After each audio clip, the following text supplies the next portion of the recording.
Tuesday, Ash Wednesday to each and every one of you all. Ladies and gentlemen, we'll now hands up our capable city clerk, Miss Lisa Carroll. This is the pre-meeting of the Mobile City Council Wednesday, February the 18th. We have approval of minutes from February the 10th. Any issues, anyone? Okay. Appeals, we have requests for a waiver of the noise ordinance on April the 18th from 12 p.m. until 3 p.m. on Magnolia Road. March the 14th from 10 a.m. until 12 p.m. on Airport Boulevard. Mr. President, Yes. if we can change that to 10 p.m., not 12 p.m. Okay. November 21st from 2 p.m. until 4 p.m. in Mardi Gras Park. March the 30th from 7 p.m. until 8:30 in Lawn Park. Any issues? Is that Lawn? Langen. Okay. Any issues, anyone? Okay. Public hearings today is a public hearing to consider the modification of a previously approved plan unit development for property located at 580 Providence Park Drive East. A public hearing to consider rezoning property located at 7211 and 7221 Cottage Hill Road from R1 to R3. Presentation of petitions and other communications to the council. Robert Clopton wants to talk about the 100th anniversary of the Black History Month and the 117th anniversary of the NAACP. Jessica Walker, lack of police response and intervention regarding criminal activity. John Paul Sylvester wants to propose a new flag for the city. Frederick Richardson wants to discuss ordinance 02015 concerning eliminating certain words from official city forms and documents. Reggie Hill summarized proposal, introduction for rules, economic development, and public safety ordinance, budget amendments.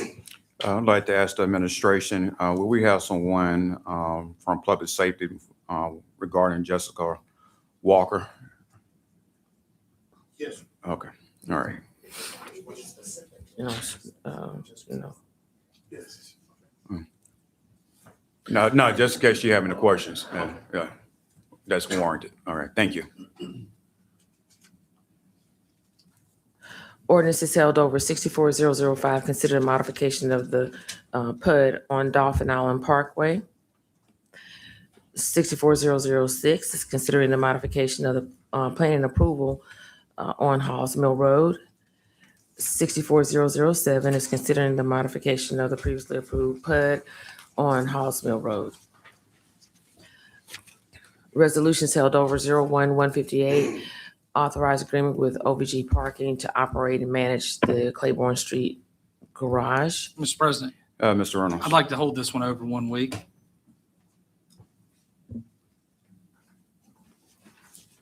01159, authorized funding and participation agreement with the Industrial Development Board for access road construction at Mobile Airport Authority North Campus. 01160, authorized intergovernmental agreement with Mobile County Commission for agreement of terms for audiovisual maintenance in the municipal district and circuit courtrooms located in Government Plaza. 08161, approved purchase order to Celebrate for annual renewal of mobile device data forensic software for Gulf Coast Technology Center, $247,676. 08163, approved purchase order to Magnet Forensics for annual renewal of law enforcement forensic software and services.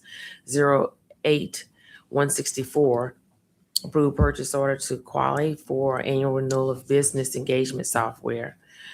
09167, reallocate funds from unassigned fund balance to Mobile Riverfront capital improvements. Mr. President, Mr. Reynolds. this $2 million coming out of our unassigned balance tells me that this was not a budgeted expense. Is that correct? Okay.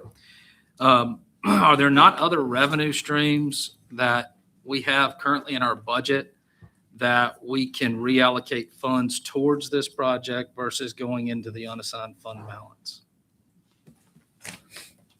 So what's the parking revenue for the cruise terminal? You know, is there any other tourist related items that we can allocate money towards this?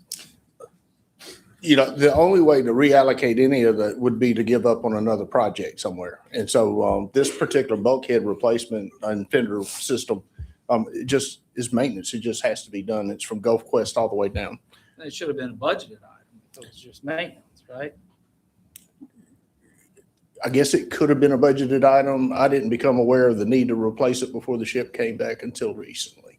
Okay, and then revenues off of parking. What's the revenues off of parking at the cruise terminal or fees associated with the cruise terminal? Do you know how they're allocated? They go to the general fund. So in that case, if it's just going to the general fund, then we shouldn't have to allocate out of our unassigned balance. If it goes in general fund, it's general fund monies regardless of where it came from. And until you assign it, it sits unassigned. And so all we're doing is assigning this particular line item for the fender replacement. I mean, I understand it's work that has to be done. I just, that unassigned fund balance, we've always been very protective of what it's used for and how it's going to be used and not just, because I could take $2 million and I could do a whole nother resurfacing contract with $2 million. So in that general fund money comes on the backs of the ordinary citizen in Mobile, where it should be coming from some tourist related dollars, such as lodging fees or, something like that. So all the business license fees, the sales tax, all of these different revenue sources all go into that general fund as revenue sources for the budget. So There this was not are, a budgeted item. well, even unassigned fund balance was budgeted for the fiscal year budget as well, the fiscal year It 26. was like $1 budget. million. It was a very small nominal It amount. was that we- actually quite a bit. that we budgeted to roll over into the unassigned fund balance. Not into from the unassigned fund balance into the general fund itself. Yeah, Operating. That's where my worry comes in, is that we had to, in order to balance the budget in the last budget cycle, we had to pull money from our unassigned fund balance in order to balance the budget. Do you remember that? That's correct. Okay. And now here we are pulling additional funds to match an unbudgeted item in our budget to prop up the cruise terminal, repairs or whatever needs to happen. That this should be a budgeted item when we start the year out, that when we're balancing the budget, we know full well what we intend to pull from the unassigned fund balance for projects like this. And if we can't find it, then we need to maybe cut something somewhere else in order to fund something like this. So figure out some other revenue stream. So we just went through, I think we had $7.7 million worth of capital project money that was in the budget that we had to assign, but we had about 12.5 million in projects. So there's 5 million So this would be projects. This is a project. Actually, this would have made 14.5 if you add this one into it. So we already are really tight as far as our capital expenditures because we don't have enough money to really fund everything that everybody wants. Yeah, and it goes back to this. If you remember last term, we levied an additional tax on the hotel's room nights, and we're giving that $2 million a year over to the airport. This would have been an opportune time to apply some of those funds to the cruise terminal, who's helping generate that revenue. But that ship has sailed. But as we have these discussions about levying these taxes and giving funds somewhere else, like this is the thing that suffers. So we essentially are just pulling out of our unassigned fund balance to make this happen. So I want to make those points. Point well taken. Yeah.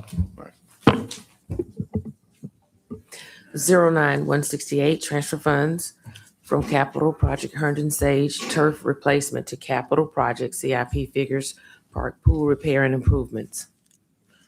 21170, authorized performance contract with Distinguished Young Women Foundation for operational expenses. Mr. Yeah. yes, Mr. yes, President. Yes, Ms. Jean. I have a question regarding this. It states that this is coming from the city's general fund balance. My question is, also it says that they will be paid one lump sum, and they will be given this at the activity report doesn't come to the very end. Is this the way the new performance evaluation is going to be set up, or is this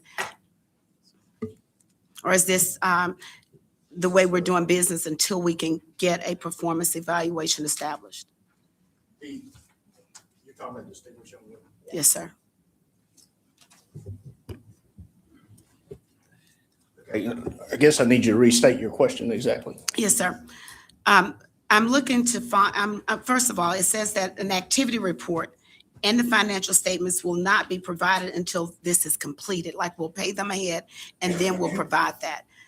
My question is, why wouldn't we get something up front so that we can begin to see across the contract how they're progressing and that they're meeting the standards in terms of the activity report? Sure. So I think I mentioned to you that we had a proposal to start evaluation on all the performance contracts. And so they began that process. We're starting with probably our largest contracts and then working our way down to the $500,000 contracts that we're giving out. That process, and I would imagine, Mr. President, at some point, as we begin to vet these through the matrix for their performance, is that there would be some type of committee from the council that can do the evaluation based on the findings of the investigations. Mr. President, Jimmy, is this the same thing that we had to do last year for distinguished young women because of the change in venue? You know, when we started on the arena, yes, to answer your Yeah, short answer right. is yes. But when we started the arena, all of the organizations, including Mardi Gras organizations that were financially impacted by it, we tried to lessen the financial impact on any of the organizations so they could continue. This one is necessary in order for us to support distinguished young women because the cost of actually putting on that performance has gone up. Yeah, this is actually on top of what they already get. So we did this last year because suddenly they were at the Sanger rather than the Civic Center, and it was an entirely different setup. They had to rent a lot of things that they were not expecting, and so the cost just went up, and they had nowhere else to turn. So we figured we did this to you. Let's help them out at least, you know, in the temporary time thing. Thank you for that clarification. So then, again, I think for us to put in here that we're going to expect an activity report, in actuality, this is not dealing with their performance. This is more about logistics. It is.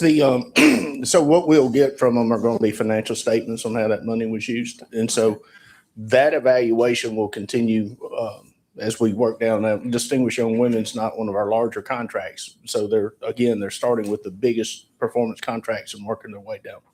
Okay. I would just ask if we could please get a draft or something to know what that performance evaluation is going to look like, what criteria we're using to evaluate the contracts in terms of their performance and their goals. Okay. Okay, thank you so much. Sure.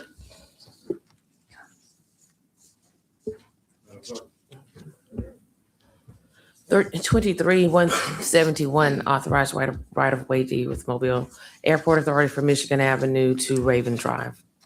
60-172, authorized temporary compliance period for consumable hemp retail locations.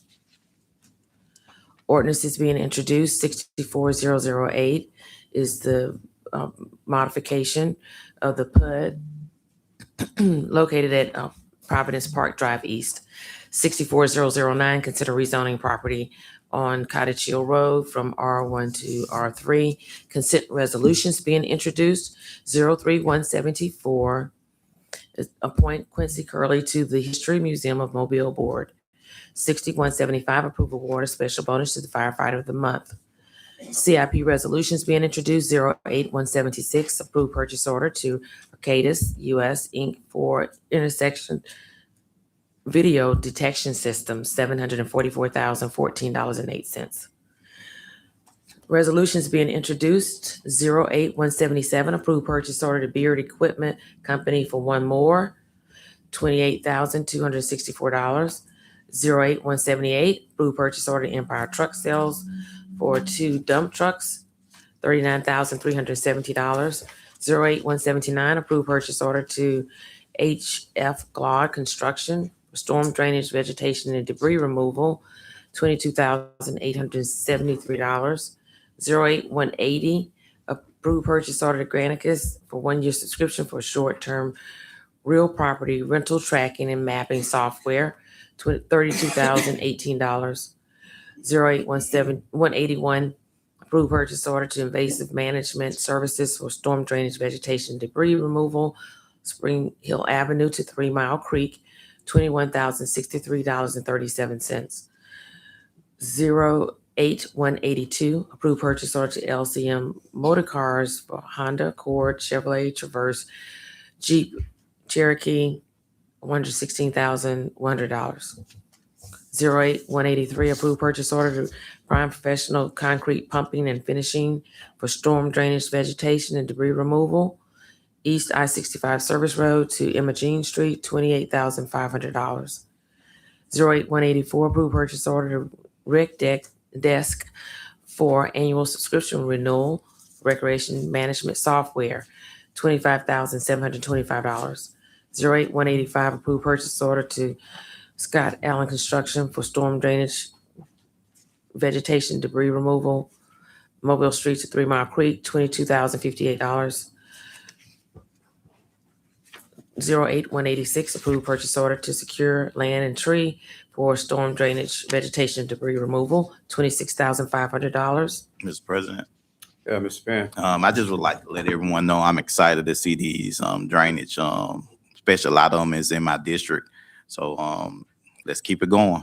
Thank you, Mr. President. Mr. President, Yeah, Mr. Ronald. these are just the first stage of a bigger project, right? This is just removing the growth, and then they're gonna come in and hopefully dig them all out. So should see some pretty sizable contracts coming down the pipe. Yeah, that's correct. This is vegetation and debris removal. Our crews are going in and removing sediment behind the contractors. Oh, we're gonna do that in-house. Mhm. Okay, Yeah, fantastic. absolutely. And if the volume is too significant, we might end up using a contractor for some of them, but you'll see those as they pop up. 187. Approve purchase order to Stage Right Corporation for staging for Mobile Arena, $389,400. 188. Approve purchase order, 188, 189, 190, and 191. Approve purchase orders to Stivers Ford for 4 Ford Explorers, $151,460. 6 Ford pickup trucks, $273,624. 2 pickup trucks, $101,020. And for 1 pickup truck for $55,949. 192. Approve purchase order to Technical and Scientific Application for 30 desktop computers, $41,940. 193. Approve purchase order to Southern Realty Management for storm drainage, vegetation, debris removal, Keeling Road to Kent Road, $27,900. 194. Approve purchase order to University of South Alabama for 2026 spring semester EMT courses, $21,201. 195. Approve purchase order to Validate Financial Inc. for 1-year subscription to financial intelligence software, $25,000. 196. Approve purchase order to Zamboni Company USA for resurfacing machine for Mobile Arena, $323,435.86. 197. Reallocate funds from capital project Africa Town Welcome Center to capital project Africa Town furniture and fixtures, $100,000. Mr. President. Ms. Inger. First of all, I just want to thank admin for continuing to move this project forward. I'm excited to see this. This is one of the areas that really lets us know we are now moving towards completion and ready to open. So again, thank you all so much for that. What's the time frame on that?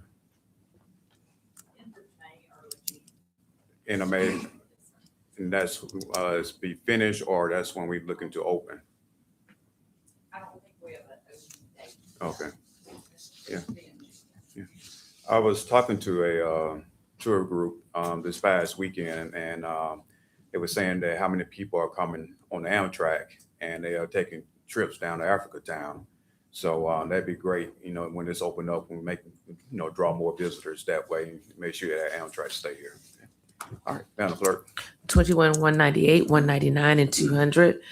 Authorized contract with Alabama Pool Works for repairs and improvements for swimming pools at Joseph C. Dodge Community Center, $273,625 for improvements to swimming pools at Hillsdale Park and Community Center, $283,875 for repairs and improvements to swimming pool at John Kidd Park, $362,500.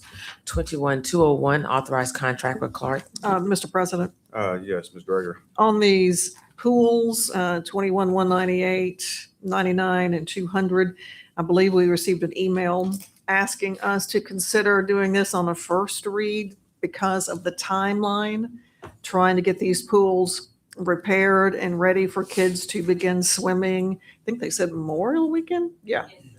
I mean, I know it's a lot, but it's pools, it's at our parks.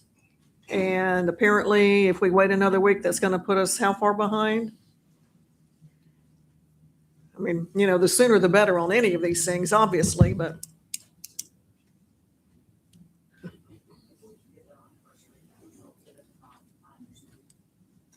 I mean, how far behind? It would put us a week behind. Yeah, well, right. But I mean, if y'all are willing to proceed with the funding, then we can go ahead and get the contracts out. So it does give us a week longer to work on it. It's $1 million on first read, and it's not like we don't know that pools are going to be open for Memorial Day, a year or two in advance. I mean, if it's not like an absolute emergency, then we don't need to waive the rules and approve it. I mean, the way I see it.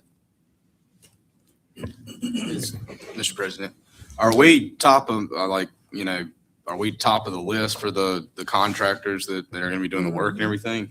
I guess that being said, what's the state of the pools right now? I don't have any pools in District 6, but what's like the state of the pools? Are they ready to be worked on immediately? They or- are, and I have a list of the work that's going to be done at each of the pools. The contractor that won the bid is the company that also does the maintenance for Parks and Rec, so they're familiar with the pools. And then figures, Mr. Penn, that will be on next week after that money is moved from the Sage Park. So that contract's coming as well. Do you have a priority of which one's going to get started first? Could we, in order to proceed, could we maybe potentially consider waiving one to get started on it, or? It was just an ask. It's not a necessity, so we appreciate it, but it's fine. Gotcha. Okay, thank you. 21-201, authorized contract with Clark Greer Latham and Associates for resurfacing tennis court at Copeland Cox Tennis Center, $81,000. 21-202, authorized contract with Engineered Cooling Services for chiller service and maintenance, various city locations, $166,845.26. 21-203, authorized contract with Lease Online for forensic equipment, software, and services, $431,853.28. 25-204, grant a permanent easement to Alabama Power to provide service to Mims Park. 60-205, authorized settlement agreement and release of claims. Announcements. Mr. President. Yeah, Mr. Woods. Could we go back real quick before we dive into everything we're going to waive on CIP resolutions, the intersection video detection? I don't see Ms. White here, but I didn't know if Nick, if you maybe knew, it says GRELOT 6, 7, I guess, as far as did not mean to say 6, 7. 6 and 7. My kids last week they've been home, so we've been hearing a lot of 6, 7. But I didn't know specifically. It said We'll down get GRELOT. a list. It's city, from what I understand, it's citywide, but we'll get a list of what they fall. Awesome, thank you. The council members, Mr. President, Mr. Penn, I just want to, and I'm gonna do the same thing in council meeting, but I just want to give a big shout out we to already know. Okay. to our one Lisa. This was her last Mardi Gras parade season as the clerk. Your team did an amazing job. They got to get here so early. So thank the team, everyone on the council side. I also want to thank the administration, the work from the PD to the fire department to public safety to public works. I mean, I just drove down Church Street and I'm like, this is amazing on Government Street. They work hard. And they deserve all the praise. So just thank you all for putting a plan in place, making sure everything runs smoothly. Awesome job. Any other council members? Mr. President, I Ms. want to Ingram? echo the sentiments of my colleague. I definitely want to just say, thank you for an effective operation. I had a chance to visit New Orleans and also come back to Mobile, and just to see what we're able to do within 24 hours is amazing. Our city looks clean. You can tell that it's family oriented, and I just want to thank admin for that, along with the council staff that supported us for this successful 2026 Mardi Gras. I do have a question for admin, Mr. President. And I think they started sharing the response. But first of all, I want to thank you all for our first quarterly event that was held at VIA for the community. And as I said, we had over 10 different representatives there. We only asked for 4, but we ended up with a lot of city staff there to inform the public about what was happening in the community. We have our second quarterly event that's coming up on Thursday, and it's going to be at James Seals Community Center. And so I've reached out to secure a staff representative to be there, but it has not been approved. It was actually was denied. And so I'm trying to figure out how that process works, because we just need one admin there to give us updates and so forth, so that I can make sure that we're doing it the right way. And you and I started that conversation. So if I can just get an update on that. Yeah, I think that if you'll copy the mayor on whatever your request is, the topic that needs to be discussed, whether it's public safety or neighborhood development or economic development, whatever we're going to do, copy me on it, and then we'll meet with the mayor and Keisha and decide which staff member would be the most appropriate. What we do want to avoid, there are 7 of y'all. And so what we want to avoid is this shotgun approach of just all these staffers having to go to all these different meetings, which is a waste of time unless we know specifically what we're going to be addressing. And I appreciate that. I think it's also a way for us to maximize the use of our resources. We don't need 12, if we only need 1. So I appreciate that. So I will send that back up to you all again, so that James Seal will have representation there, so that they can get the same updates that we received at VIA. Thank you so much. You're welcome. Any other council members? Ms. Gregory? Yeah, one issue, 08-178 is a typo. I think it's 390 rather than 39,000. So that will not be in our list to waive the rules. But here is the list without that one. 08177, 179, 180, 181, 183, 184, 185, 186, 192, 193, 194, and 195, unless y'all have anything else. Anything from the administration? All right, we'll see each other in an hour.